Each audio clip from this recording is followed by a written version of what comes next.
سلام تخطاتل تزال كانل نزقنا محبراوي طباوي بوليتيكاو كنتات نابرانا بجامعين مملكات مكتيا سلازي شير سابسكرايب تبارك تحمقو سلام تخطاتل تزامدب كميك أنيخم كم زفلت مراحي سوريا نبر باشار الأساد كاب سلطان كاب زئلي دارقا عدور حق قريب الله انت خواني معكنات زينا علم كساب الجيب زعبا سوريا عند الزاربا زلوا تزنبرا خونتاتن مصا سوريان كساب الجي الزارب لقوين الله انا كنت حدا قداس تزرخبكو منغست تقلبيتو حدش منغست مصي طرح ديكونه اذا خونتات كمي ينيرو كاب زخونتات زخ انتاي كن مهار نخእል ليلكا محتات اقداس مسلني سلازي لومي تعاني استعذبكو نغرات كزاربه تناتكم نجار نحر الله ويزوجدلكم نجار نحر الله خاني أب كومنت كملوا لي بتحتنا حتىكم مالتي بحفشة إذن بشار على أساس سلطان كريو خلنا كابو بوش جمرة كابش حن شعت 270 بفلاي كاش حن شعت 270 حدا جمرة كساب كلتا شحنا بو كاب كلتا شح كعني ناي ودو ناي بشار على أساس مالتي كساب كلتا شحن 24 ناي 54 ناي سلطان جيزيو أبكي عز الله سلازي إذن 54 ناي سلطان جيزي ناي حافيز على أسادن ناي باشار على أسادن بفلاي كأزنا 24 عامتات ناي باشار على أساد جزات نسورياويان انتاي يجيروهم أبزز تخيل لو تخنتاي ناتعذبنا بحفش آخر كابز انتاي كن مهار اللي ندحريلنا حادي حمشته شدشته زخنا نطبطات كزرزري بمجمريا أبزز رأنا ينقر ندحرالو حدا ولك أملاخي كساب زقبر يقبر كل جزء التهزبت زي دقيفوه كاب سلطانو خمز إله سيكوريتي يخون ناي كالع عبيتني عالم حيلتات دقيفنون كحزقو خمزي كإلا عب سلطان كصنحو كمزي كإلا رئينا مالتي من قص باشار الأساد بتعباي هاجر روسيا يدقف نيرو بإيران يدقف نيرو بأب ليبانوس زلو حيلتات يدقف نيرو انت خونا جن كاب سلطان كصنحو أي كألن بتوم تقاوم تحيلتات كاب سلطان تعالي خيدو سلازي حزب تزيدقف كان وشت السبات تزيدقف ومها بدقة كساب استدقف كاتدقف اب سلطان ناي مصنح تخولو بالطعم تصبي مخانو مجرش شخص كيد كلخا خا بخبره زي بلو بقفعه خم تخيد ازي حدا كابتي استمارنا يي مالتي قال ابزنا سوريا نجر صار انا نجر نحرالو حدا والقملاخ سرعات كل جيزاني نفسه نخلكل عبين هاي سيكوريتي وين تصطح حيلي زتقم تزرعنا اسر بيتات تزرعنا قفعي تزرعنا ጭቆና اسكحكحي عالم بؤمت انكاني ناي دقه متتاوكا نتقاومت زحجزو نت منغست زحجز سوريا عين عيوم زبوان يروم زيم كاناتهم زخون ربحاتات نيرغم كم زبلكو منغست سوريا بروسيا يحجز نيرو بإيران يحجز نيرو بناي حزب الله حيلتات يحجز نيرو توم تقاومت خا بتركو حجز نيرو بأمريكا حجز نيرو እዚኦም ካ ኩሎም ነናቶም ረብሓ ኣለዎም ኣብ ሶርያ ንጥቕሚ ሶርያ ጥራሕ ኢሎም ኣይኮኑን ከምኡ ዝገብሩ ነይሮም ንናቶም ረብሓታት ኢሎም እዮም ከምኡ ገብሩ ነይሮም ስለዚ እታ ሃገር ኣብ ሕንፍሽፍሽ እንድሕር ኣላ ውልቀ መላኺ ሓደ ስርዓት ገይሩ ነቲ መንግስቲ ንመንግስቲ ብኣገባብ ወይ ዲሞክራሲያዊ ኣገባብ ክቕይሮ ተዘይክኢሉ ካብ ስልጣን ክወርደሉ ዘለዎ ግዜ ክወርድ ተዘይክኢሉ እታ ሃገር ኣደዳ ናይ ውሽጢ ጭቆና ጥራሕ ኣይኮነትን ትኸውን እንኮላይ ናይ ደገ ምትእትታውያ ትኸውን እዚ ኸኣ ካብ ሶርያ ተማሂርና ኣለና ክብል ይኽእል ሳልሳይ ነገር እንድሕር ኣሎ ናይቶም ተቃወምቲ ሓድነት እዩ ከም ዝፍለጥ መንግስቲ ባሻር አልአሳድ ቶም ተቃወምቲ በብወገኖም ፋሕፋሕ ኣብ ዝበሉሉ ኣብ ስልጣን ክጸንሕ ክኢሉ ምኽንያቱ ተቃውሞ ካብ 2011 ይጀሚሩ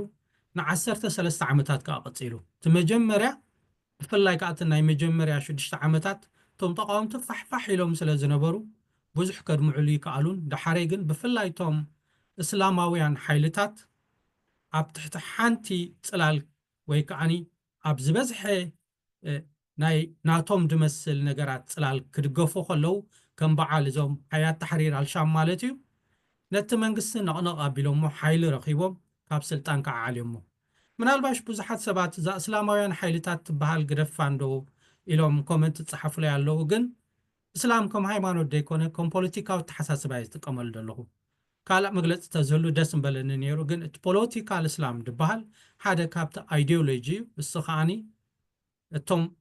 እስላማውያን ሓይልታት ኣብቲ ናቶም ፖለቲካ እትዮም ከም መቃለሲ እዮም ጥቀምሉ ነይሮም بحدا بقالوتا وي بخالا يكون كنت تقمل لهم من الباش توم ناي داعش ناي ايسيس زبال السفلي دبليو زو مسلماوين حيلتات قلنا بهاجرهم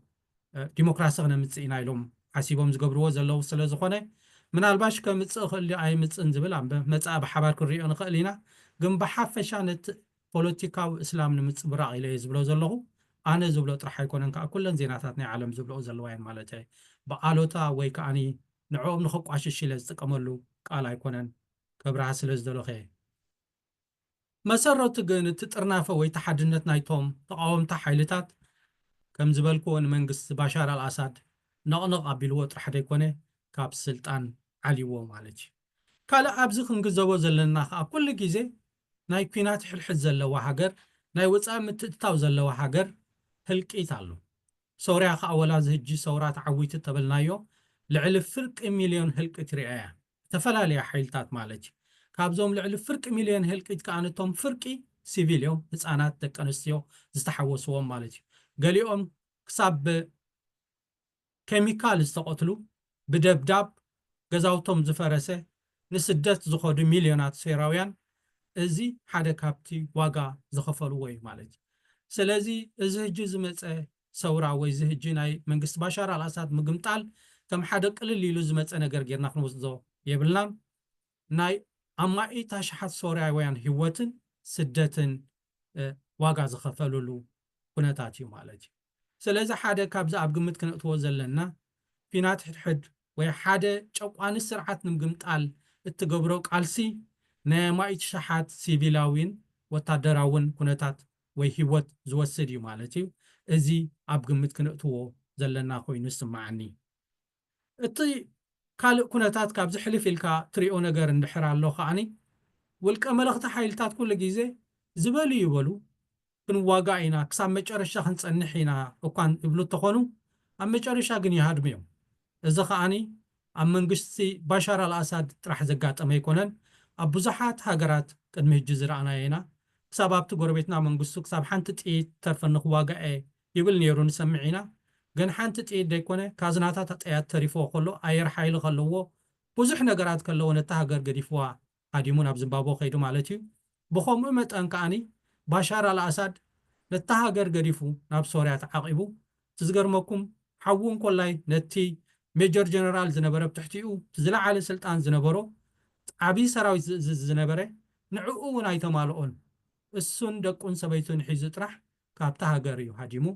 ብድሕሪኡ ሓዉ ብካልእ መገዲ እዩ ናብ ሩስያ ስዒቡ ማለት እዩ ሕጂ እንታይ እዮ ክብል ዝደሊ ወላኮ ነታ ሃገር ክሞተላያ ክሳብ መጨረሻ ክፀንሐ ኣነ ካብዚ ንቕንቕ ኣይብልኒ ይብሉ እትኾኑ እቶም ውልቃውያን ውልቀ መለኽቲ መራሕቲ ኣብ መጨረሻ ግን ነፍሰይ ኣውፅኒ እዮም ድብሉ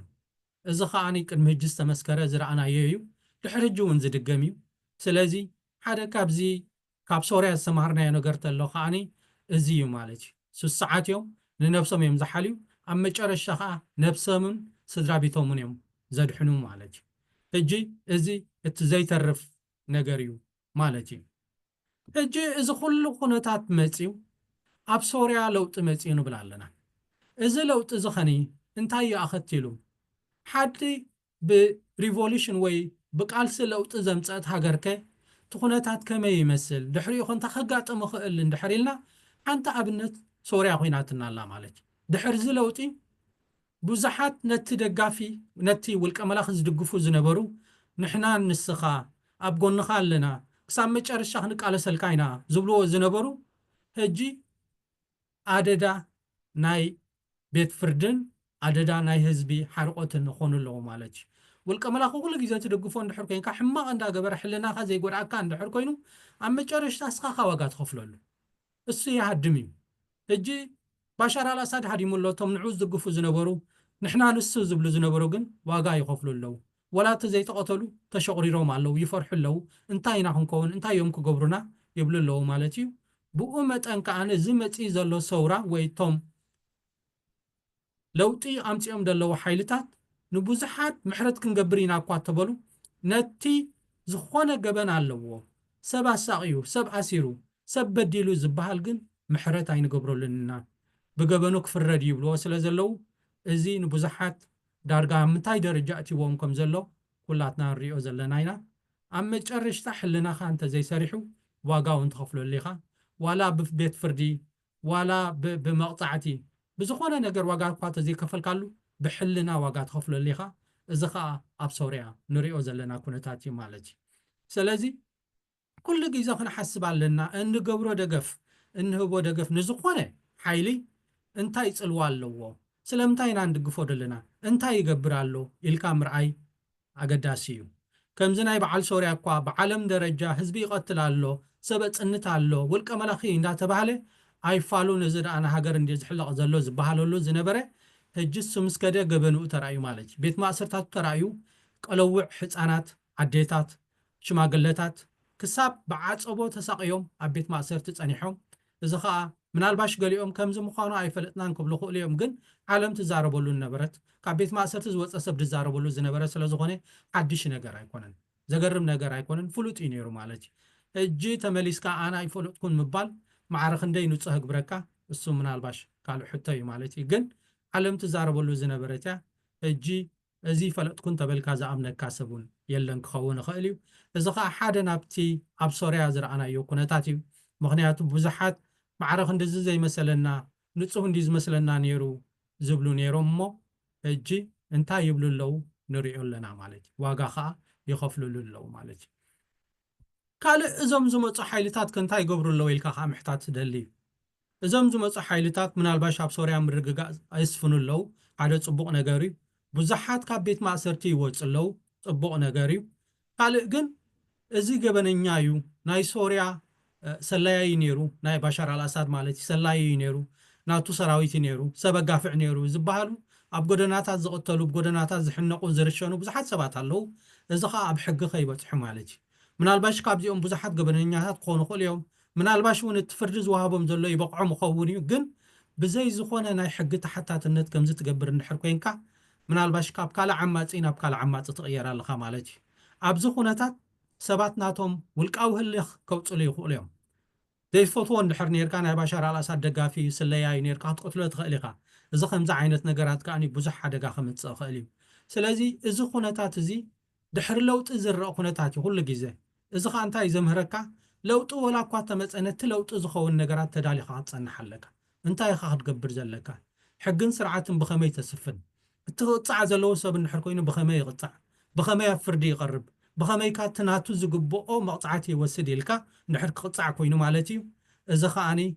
قدم كدالو ولو زلوي مخنياتو مسكمزي ناي سورا زخونو حيلتات ناتوم سقمت سلازوسدو ولا توم تحتو تسرايت ناتوم سقمتي وسديوم أبقلا قلا وين تهزبت تشاكوينو زنبري إذا كوي خمز غيرن إذا كوي خمز ساقين نيريلو ناتو حنا دفديلو كنتات فتر خاليو إذا خاني زخونه سب بزينا حقت إزاز كقتل ويك السر ويك عمت يفكر له مالتي ازي كم زبلكو خاب عمات انا بعمات السلو زخونه حاده كاباب سوريا سمارنا له ونتاتي قال دحر زي لوط زمص اندحر الله مالت ازي حدا عبي حيل نزل لوط زمصه ازي حياه تحرير الشام زباليو كم زبلكو ازي ناي اسلاماو زخونه صلوا زنبرو منالباش تمرحيو ابو محمد الجولاني قا نايتوم داعش وي ايسيس نبلوم ويا القاعده نبلوم دغافي زنبره سبيو هجي بوزحات علامات نزي كم حدا قبر شبراوي دحري كلتا شحني 13 سنون حدا كابتوم بزلعاله زدليو كساب 10 مليون شلمات زنبروم مسو ابيا كم زلون دحر نغيركايو هجي كن علم نعو خطرقبو سلام كتبلو مسو خت زرارب تقويلا ولا تا قبر شبراو تبلو نبرت امريكا 10 مليون نعو سلعات اللو زنبرت اندحر نعو حبيركا مسو خيدوم يزرارب اللهم كل جزء لوط الله مالك حيلة لك لوط الله صلوات لك لوط الله سلازي إذا سبزي قبل شبراوي زبار زنبرة كم حدا عبي ناي لوط حيلي كم حدا عبي نهزب سوريا زرحانو خويني يرى الله مالتي بلك عونكم يجير الله خصاب هجي ناي مصاخا بحبار كن رينا جن علم معرخن ديت اللواوط رينا يالنا مالتي علم مرقص زبالي بلان مزحيله مستعوته يا كل جزء حدا كاب تستمرنا يا بسوريا عند حرال لقاء ازيو علم مستعوته تقويلا مالك اتخال من الباشا مجرشتا كزاربولو زدلي مع كناس زيناني علمي مالك معكنا زيناني عالم مجم كلنا بسوريا خيدن لناتن دخونا حبريتا يهبا اللوا بومت انكاتنا تنسلواهم كعبياين مالتي ابزيقن قليو انت تقشيشن دين انت بعلن كون ايلن دين قوي حبريتا تاتزم حلالفا زيناتات ونرق لنا قليو من الباش اكال بروباغاندا خوون خيليو قليو ون التوم ጋዜጠኛታት ባዕሎም ንናይ ነብሶም ዕብየት ኢሎም ዝገብርዎ ዘየላ ሓበሬታ ዘምፅዎ ክኸውን ይኽእል እዩ ኣብ ገለ እውን ተቐሽሾም ክኾኑ ይኽእል እዮም ግን ከም ሓንቲ ኣብነት ኣብ ዝቐረባ ዝረኣናያ እዛ ናይ ሲኤንኤን ሪፖርት ዝነበረት ማለት እዩ ናይ ሲኤንኤን ጋዜጠኛ ክላሪሳ ዋርድ ሓደ ኣብ ናይ ሶርያ ቤት ማእሰርቲ ተኣሲሩ ዝፀንሐ ድበለቶ ሰብ ንዕኡ ቀጥታ መጀመርያ ነቲ ማዕፆ ሰቢሮም ክረኽብዎ ከለዉ ካብቲ ቤት ማእሰርቲ ከውፅዎ ከለዉ ኣርያትና እቲ ሰብ እንታይ እዩ ዝብል ሰለስተ ወርሒ ናብ ዝተኣሲረ ኣለኹ ካብ ቤት ማእሰርቲ ናብ ቤት ማእሰርቲ ዓይነይ እንዳሸፈኑ ናብ ዝምፅኦሙኒ ፀሓይ እውን ርአ ይፈልጥን እዩ ዝብል ካብቲ ደገ ምስ ወፀ ሰማይ ምስ ረኣየ ከዓ ዳርጋ ፍሉይ ነገር ባህታ እዩ ዝስምዖ እታ ጋዜጠኛ እታ ክላሪሳ ዋርድ ከዓ ኣጆኻ ሕጂ ነፃ ኢኻ ሶርያ ነፃ ኮይናያ እንካ ማይ ስተ ገለያ ትብሎ ምስኡ ከዓኒ ምስኣ ክልተ ካብቲ ናይ ሶርያ ተቃወምቲ ሓይልታት እቶም ነፃ ውፅኦም ዘለዉ ማለት እዩ ክልተ ሰራዊት ኣለዉ ይድግፍዎ ክልተ ወታደራት ማለት ይድግፍዎ እጅጆኻ ነፃ ኮይንካ ኢኻ ኣይትሸገር ገለዮም ድብልዎ እዚ ሰብ እዚ ኣብቲ እዋን እቲ ዓድል ኣልገራባል እየ ዝበሃል ካብ ሕሙስ ዝበሃል ናይ ሶርያ ቦታ እዮም ኣምፅኦሙኒ ካብ ቤት ማእሰርቲ ናብ ቤት ማእሰርቲ እንዳምፅኡ ከዓ ኣብዚ ፅኒሖሙኒ ካብ 3 ወርሒ ናብ ዝተዓፅየ እዩ ዝብል እዛ ዜና እዚኣ መጀመርያ ምስ ረኣኽዋ ወላ ንዓይ ኣጠራጢራትኒ ምክንያቱ እዛ ጋዜጠኛ እዚኣ ምስቶም ክልተ ናይቶም ተቃወምቲ ሓይልታት መፅያ ኮበርታ ተሸፊኑ ሓደ እስር ክትረክብ ከላስ ከመይ ጌራ መጀመርያ ናብኡ በፂሓ ካልኦት ኣብቲ ከባቢ ሰብ ኣይነበሩን ድዮም ቅድሚኣ ሰራዊት ኣይኣተውን እንዲዮም ስለምንታይ እዮም ንዓያት ፀቢዮም ናብኡ ከኣትዉ ድበሃል ሕቶታት ብዙሕ ይመፅኒ ሳም ግን መጀመርያ ሲኤንኤን እንታይ እዮም ድብሉ ሓደ ኣሜሪካዊ ጋዜጠኛ ዝጠፍአ ስለ ዘሎ ኣብ ሶርያ ንዕኡ ንምድላይ ኢልና ኢና መጀመርያ ናብኡ ንመፅእ ነርና እዚ ኣሜሪካዊ ጋዜጠኛ ኦስቲን ታይሲ ድበሃል ክሳብ ሕጂ ዝተረኸበና ኣሎ ግን ንዕኡ ክንደሊልናስ ቦታ ቦታ ንኣቱ ነርና እዮም ድብሉ እቶም ናይ ሲኤንኤን ማለት እዩ ግን ቦታ ቦታ ክትኣቱ ከላ ሓንቲ ጋዜጠኛ እሞ ኣሜሪካዊት ጋዜጠኛ ባይዘወይ ክላሪሳ ዋርድ ብሪጣንያዊት ኣሜሪካዊት ጋዜጠኛ እያ ምክርቲ ጋዜጠኛ ናይ ሲኤንኤን እያ በይና ናብ ቦታ ክትከይድ ከላስ ኣይትፈርሕን ድያ በራርጢ ዶ ይመፃ ንኸውን ገለ ካብቶም ናይ ባሻር አልአሳድ ደገፍቲ ተረኸብዋኸ ክቆትልዋ ዶ ይክእሉን ከመይ ጌራ ያስኒ መጀመርያ ከፊታታ ነታ ቤት ማእሰርቲ ዝበሃል ሕቶታት ኣብ ርእሰይ ይመፅእ ነይሩ ድሓር ከዓ ይፀናሕና እንድሕር ቁሩብ ግዜ እዚ እሱር እየ ዝበለ ደኣኒ ዳርጋ ንሓደ ወርሒ ጥራሕ እንዲ ተኣሲሩ ነይሩ መዓስ ከምቲ ዝበሎ ኮይኑ ኣጋኒኑ እንዲ ሽሙ እኳ ይቀይሩ ሽሙ ሓሶት እዩ ሽሙ ስኒ ከምቲ ድበሎ ዓዲል ጋራባል ኣይኮነን ሰላም መሐመድ ሰላሚ ዝበሃል ቅፅል ሽሙ እውን ኣለዎ ኣቦ ሓምዛ ይድበሃል ንሓደ ወርሒ ጥራሕ ተኣሲሩ ቀደም ናይ ሶርያ ናይቲ ባሻር አልአሳድ ማለት እዩ ናይ ፀጥታ ሓላፊ ነይሩ ምክትል ትለንተ እዩ ማለት እዩ ንሓደ ወርሒ መእሰሪኡ እውን ሰብ ኣጋፍዕ ስለ ዝነበረ ሰብ ቀትል ነይሩ ጉቦ ይወስድ ነይሩ ምስቲ ላዕለዋይ ሓላፊኡ ግን ኣብ ጉቦም ምቃል ስለ ዝተባእሱ ብኸምኡ እዩ ንሓደ ወርሒ ተኣሲሩ እምበር ናይ ባሻር አልአሳድ መንግስቲ ዘጋፍዖ ኣይኮነን ከምቲ እሱ ዝበሎ 3 ወርሒ ዝተኣሰረ ኣይኮነን እታ ሽዑ ዝተኻየደት ጆርናሊዝም ወይ እታ ጋዜጠኝነት ዳርጋ ብሙሉኣ ፌክ እያ ተባሂላ እታ ፌክ ምዃና ወይ እታ ሓሶት ምዃና እታ ጋዜጠኛ ድያ ሃንዲሳታ እቲ እሱር ድዩ ምናልባሽ ከም ሓደ ብመንግስቲ ዝተጋፍዖ ኮይኑ ንነብሱ ክቅሽሽ ኢሉ ወፂኡ ማለትሲ ከይረኽብዎቶም ናይ ሶርያ ነድኣ እሱር እየ ነይረ ናይ መንግስቲ ወታደር ኣይነበርኩ እንዲዩ ክብል ደልዩ ወይስ እቶም ተቃወምቲ ድዮም ነቲ ዝነበረ ፕሮፓጋንዳ መንግስቲ ሶርያ ከምዚ ዝገብር ነይሮም ኢሎም ከጋንንዋ ደልዮም ብዙሕ ሕቶ እዩ ዝመፀካ ግን ሓደ ሕቶ ካብኡ ከዓኒ ባዕሉት ወታደር እቲ እሱር ማለት እዩ ክቅሽሾም እንድሕር ደልዩ ስለምንታይ ደኣ ኣብ ካሜራ ይቕረፅ እዩ ዘብለካ ምክንያቱ ኣብ ካሜራ እንድሕር ክቕረፅ ኮይኑ ሰብ ክሪኦ እዩ ከምዚ ሕጂ ዝረኣዮ ኣንታ እዚ ደኣ ዓድል ኣይኮነን መሐመድ እንድዩ ወይስ ሰላም መሐመድ እንድዩ ክብልዎ እዮም ሕጂ እዚ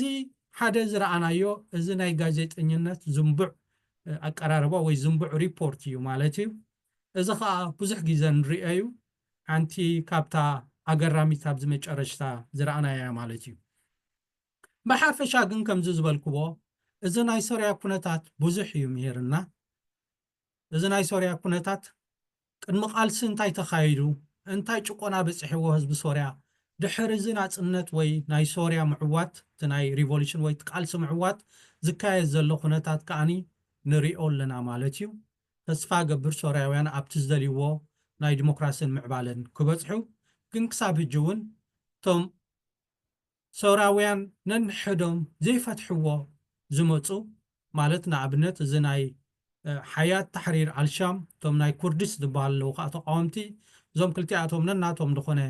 ሓሳባትን ተጋራጫዊ ዝኾነ ድሌታትን ስለ ዘለዎም ናይ ሶርያ ኩነታት ብሕጂ ኢና ክንሪኦ ግን ተስፋ ገብር ሶርያ ሰላም ትኸውን ኣብቲ ትደልዮ ናይ ዲሞክራሲን ልምዓትን ከዓ ትበጽሕ ንዓና ግን ካብዚ ብዙሕ ኢና ተማሂርና ገለ ካብዚ ዝበልክዎ ኣነ እዚአን ነጥብታት እዚአን ክርዳእ ክኢለ ኣለኹ ማለት እዩ ንስኹም ትርድእዎ ወይ ንስኹም ዝረኣኹምዎ ኩነታት እንድሕር ኣሎ ከዓ ኣብ ኮመንት ፀሓፉልና ንሎሚ ናብዚ ኣኽለኒ ይቐኒየለይ ፕሊዝ ሳብስክራይብ ተዘይጌርኩም ከዓ ሳብስክራይብ ግበሩ ነዛ ቻነል ክንዕብያ ማለት እዩ ነጂ ቻው ቻው ሰላም ተኸታተልቲ እዛ ቻነል ናብ ማሕበራዊ ቁጠባዊ ፖለቲካዊ ኩነታት ናብራና ብጃመይ ንምምልካት ክፍተያ ስለዚ ሼር ሳብስክራይብ ምግባር ኣይትሕመቑ